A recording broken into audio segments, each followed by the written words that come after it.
ଆପଣମାନଙ୍କୁ ଚ୍ୟାନେଲକୁ ସ୍ୱାଗତ। ଆଜି ଆମେ ଷଷ୍ଠ ଓ ସପ୍ତମ ଶ୍ରେଣୀ ଗଣିତରେ ଥିବା ପରିମେୟ ସଂଖ୍ୟାର ଯୋଗ ବିୟୋଗ ଗୁଣନ ହରଣ ସମ୍ପର୍କରେ ଏହି ଭିଡ଼ିଓରେ ଗୋଟି ଗୋଟି ଆଲୋଚନା କରିବା। ଭିଡ଼ିଓଟି ପସନ୍ଦ ଲାଗିଲେ ଭିଡ଼ିଓକୁ ଲାଇକ୍ କରିବା। ଓଡ଼ିଆ ମିଡ଼ିୟମରେ ପଢ଼ୁଥିବା ଷଷ୍ଠ ଓ ସପ୍ତମ ଶ୍ରେଣୀର ବିଦ୍ୟାର୍ଥୀଙ୍କ ନିକଟକୁ ଭିଡ଼ିଓଟି ସେୟାର କରିବା, କମେଣ୍ଟ ଦେବା। ନୂତନ ନୂତନ ଶିକ୍ଷଣ ଭିଡ଼ିଓ ପାଇବା ପାଇଁ ଚ୍ୟାନେଲଟିକୁ ଅଧିକରୁ ଅଧିକ ସବସ୍କ୍ରାଇବ୍ କରିବା। ପାଖରେ ଥିବା ବେଲ୍ ଆଇକନ୍କୁ ପ୍ରେସ୍ କରିବା। ପ୍ରତିଦିନ ଯାଉଥିବା ନୂତନ ନୂତନ ଶିକ୍ଷଣ ଭିଡ଼ିଓ ନୋଟିଫିକେସନ୍ ସର୍ବପ୍ରଥମେ ପାଇବା।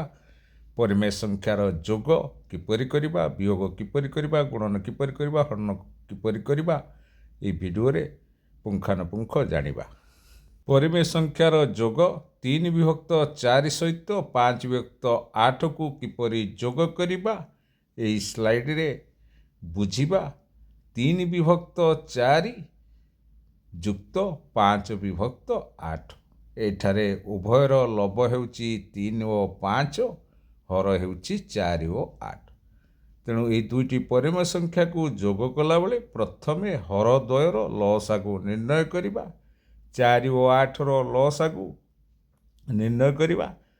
4 ହେଉଛି ଗୁଣନୀୟକ, 8 ହେଉଛି ଗୁଣିତକ। ତେଣୁ ଏଠାରେ ଲସାଗୁ ଗୁଣିତକ 8 ହେବ। 4 ଓ 8ର ଲସାଗୁ ହେଲା 8। ତେଣୁ ଏହି ଲସାଗୁ 8କୁ ପ୍ରଥମ ପରିମେୟ ସଂଖ୍ୟାର ହର 4 ସହିତ ଭାଗ କଲେ ଭାଗଫଳ 2 ପାଇବା। ତେଣୁ ପ୍ରଥମ ପରିମେୟ ସଂଖ୍ୟାର ଭାଗ ଲବ 3 ସହିତ 2 ଗୁଣନ କଲେ 6 ପାଇବା। ତେଣୁ ଲବରେ 6 ଲେଖିବା ମିଶାଣ। ସେହିପରି ଲସାଗୁ 8କୁ ଦ୍ୱିତୀୟ ପରିମେୟ ସଂଖ୍ୟାର ହର 8 ସହିତ ଭାଗ କଲେ ଭାଗଫଳ 1 ପାଇବା। ଦ୍ୱିତୀୟ ପରିମେୟ ସଂଖ୍ୟାର ଲବ 5 ସହିତ 1 ଗୁଣନ କଲେ ଆମେ 5 ପାଇବା। ତେଣୁ ଲବ ହେବ 6 ମିଶାଣ 5 ବିଭକ୍ତ ହର ହେବ 8। ତେଣୁ ଯୋଗଫଳ ହେବ 11/8। 11/8 ଗୋଟିଏ ଅପ୍ରକୃତ ଭଗ୍ନାଂଶ ବା ଅପ୍ରକୃତ ପରିମେୟ ସଂଖ୍ୟା ପାଇବା, ଯାହାକୁ ଆମେ ମିଶ୍ର ଭଗ୍ନାଂଶରେ ପରିଣତ କରିପାରିବା, ଯାହା ହେବ 1.3/8 ବା 11/8। ତେଣୁ ଏହି ଦୁଇଟି ପରିମେୟ ସଂଖ୍ୟାର ଯୋଗ କିପରି କରିବା ଜାଣିଲେ ପ୍ରଥମେ ହରଦ୍ୱୟର ଲସାଗୁ ନିର୍ଣ୍ଣୟ କରି ଲସାଗୁକୁ ଲସାଗୁକୁ ଆମେ ଯୋଗଫଳର ହର ନେବା। ସେହି ଲସାଗୁକୁ ଉଭୟ ପରିମେୟ ସଂଖ୍ୟାର ହର ଦ୍ୱାରା ଭାଗ କରି ଲବରେ ଗୁଣନ କରି ଯୋଗ କଲେ ଯୋଗଫଳ 11/8 ପାଇବା। ତେଣୁ ମୋଟ ଉପରେ 3/4 ସହିତ 5/8କୁ ଯୋଗ କଲେ ଯୋଗଫଳ ଆମେ 11/8 ପାଇବା।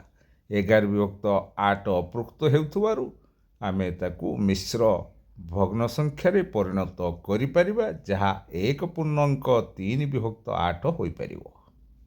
ପରିମେୟ ସଂଖ୍ୟାର ବିୟୋଗ କିପରି କରିବା ବୁଝିବା।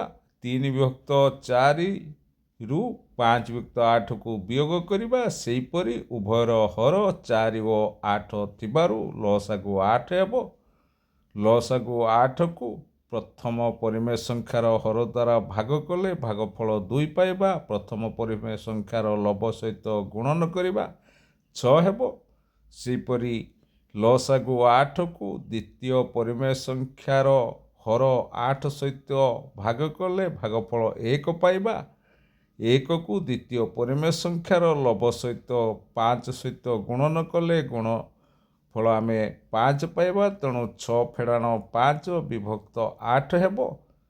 ତେଣୁ 6ରୁ 5 ଫେରିଲେ 1, ତେଣୁ 1/8 ହେବ। ତେଣୁ 3/4ରୁ 5/8କୁ ବିୟୋଗ କଲେ ବିୟୋଗଫଳ ଆମେ 1/8 ପାଇବା। ଏହିପରି ଆମେ ଦୁଇଟି ପରିମେୟ ସଂଖ୍ୟାକୁ ବିୟୋଗ କରିପାରିବା। ଦୁଇଟି ପରିମେୟ ସଂଖ୍ୟାକୁ ଗୁଣନ କିପରି କରିବା ଜାଣିବା। 3/4 ସହିତ 5/8କୁ ଗୁଣନ କରିବା। ତେଣୁ 3/4 ଗୁଣନ 5/8, ଅର୍ଥାତ୍ ଦୁଇଟି ପରିମେୟ ସଂଖ୍ୟାକୁ ଗୁଣନ କଲାବେଳେ ଲବ ସହିତ ଲବକୁ ଗୁଣନ କରିବା, ବିଭକ୍ତ ହର ସହିତ ହରକୁ ଗୁଣନ କରିବା। ତେଣୁ ପ୍ରଥମ ପରିମେୟ ସଂଖ୍ୟାର ଲବ 3, ଦ୍ୱିତୀୟ ପରିମେୟ ସଂଖ୍ୟାର ଲବ 5। ତେଣୁ ଲବ ଗୁଣନ ଲବ 3 ଗୁଣନ 5 ବିଭକ୍ତ ହର ଗୁଣନ ହର ଅର୍ଥାତ୍ 4 ଗୁଣନ 8। ଶେଷମା 3ରେ 5 ଗୁଣନ କଲେ 15 ପାଇବା, ବିଭକ୍ତ ହର 4ରେ 8 ଗୁଣନ କଲେ 32 ପାଇବା। ତେଣୁ ଗୁଣଫଳ ହେବ 15 ବିଭକ୍ତ 32। ତେଣୁ 3 ବିଭକ୍ତ 4 ସହିତ 5 ଯୁକ୍ତ 8କୁ ଗୁଣନ କଲେ ଗୁଣଫଳ ହେବ 15 ବିଭକ୍ତ 32। ଏହିପରି ଭାବରେ ଦୁଇଟି ପରିମେୟ ସଂଖ୍ୟାର ଗୁଣନ କରିପାରିବା। ଦୁଇଟି ପରିମେୟ ସଂଖ୍ୟାର ହରଣ ବା ଭାଗ କିପରି କରିବା ଜାଣିବା। 3 ବିଭକ୍ତ 4 ହରଣ 5 ବିଭକ୍ତ 8 ଏହାର ସମାଧାନ କିପରି କରିବା ନା ହରଣ କରିବା ବେଳେ ଆମେ ଦୁଇଟି ପରିମେୟ ସଂଖ୍ୟାକୁ ହରଣ କଲାବେଳେ ପ୍ରଥମେ ତାକୁ ଗୁଣନରେ ପରିଣତ କରିବା। ତେଣୁ ଗୁଣନ କଲେ ଦ୍ୱିତୀୟ ପରିମେୟ ସଂଖ୍ୟାର ଲବ ହର ଓଲଟାଇ ଦେବା ବା ଦ୍ୱିତୀୟ ପରିମେୟ ସଂଖ୍ୟାର ଗୁଣନାତ୍ମକ ବିଲୋମୀ ସହିତ ଗୁଣନ କରିବା।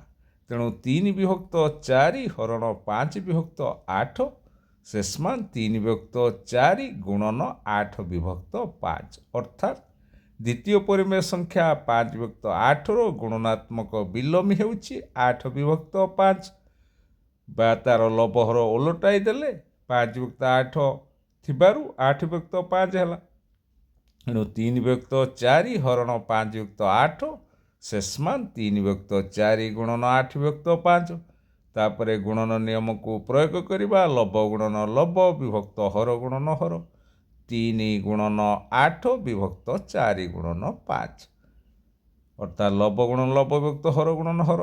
ତେଣୁ 3ରେ 8 ଗୁଣନ କଲେ ଲବ ହେଲା 24 ବିଭକ୍ତ 4 ଗୁଣନ 5 କୁ ଗୁଣନ କଲେ 20 ପାଇବା ଅର୍ଥାତ୍ ହର ହେଲା 20। ତେଣୁ 24 ବିଭକ୍ତ 20 ପୁଣି 24 ବିଭକ୍ତ 20କୁ ଆମେ ଲଘିଷ୍ଠ ରୂପରେ ପରିଣତ କଲେ 6 ବିଭକ୍ତ 5 ପାଇବା ଅର୍ଥାତ୍ 24 ଓ 20ର ଆମେ ଗସାକୁ ନିର୍ଣ୍ଣୟ କରିବା 4 ହେବ। ତେଣୁ 24କୁ 4ରେ ହରଣ କଲେ 6 ପାଇବା, ବିଭକ୍ତ 20କୁ 4ରେ ହରଣ କଲେ 5 ପାଇବା, 6 ବିଭକ୍ତ 5 ହେବ। ତେଣୁ 3 ବିଭକ୍ତ 4 ହରଣ 5 ବିଭକ୍ତ 8 ଶେଷମାନ 6 ବିଭକ୍ତ 5। ଏହିପରି ଦୁଇଟି ପରିମେୟ ସଂଖ୍ୟାର ହରଣ କରିପାରିବା। ତେଣୁ ଏହି ଭିଡ଼ିଓରେ ଆମେ ପରିମେୟ ସଂଖ୍ୟାର ଯୋଗ, ବିୟୋଗ, ଗୁଣନ, ହରଣ ସମ୍ପର୍କରେ ଜାଣିଲେ, ଯାହା ଷଷ୍ଠ ଓ ସପ୍ତମ ଶ୍ରେଣୀରେ ପଢ଼ିଥିବା ବିଦ୍ୟାର୍ଥୀମାନଙ୍କ ପାଇଁ ଅତ୍ୟନ୍ତ ଉପାଦେୟ ଉପଯୋଗୀ ଭିଡ଼ିଓ। ଆଶା କରିଛି ଭିଡ଼ିଓଟି ଆରମ୍ଭରୁ ଶେଷ ପର୍ଯ୍ୟନ୍ତ ଦେଖିବା। ପସନ୍ଦ ଲାଗିଲେ ଭିଡ଼ିଓକୁ ଲାଇକ୍ କରିବା। ଷଷ୍ଠ ଓ ସପ୍ତମ ଶ୍ରେଣୀରେ ପଢ଼ୁଥିବା ବିଦ୍ୟାର୍ଥୀମାନଙ୍କୁ ଭିଡ଼ିଓଟି ସେୟାର କରିବା, କମେଣ୍ଟ ଦେବା। ନୂତନ ଶିକ୍ଷଣୀୟ ଭିଡ଼ିଓ ପାଇବା ପାଇଁ ଚ୍ୟାନେଲଟିକୁ ଅଧିକରୁ ଅଧିକ ସବସ୍କ୍ରାଇବ୍ କରିବା, ପାଖରେ ଥିବା ବେଲ୍ ଆଇକନ୍କୁ ପ୍ରେସ୍ କରିବା, ନୋଟିଫିକେସନ୍ ପାଇବା। ଧନ୍ୟବାଦ।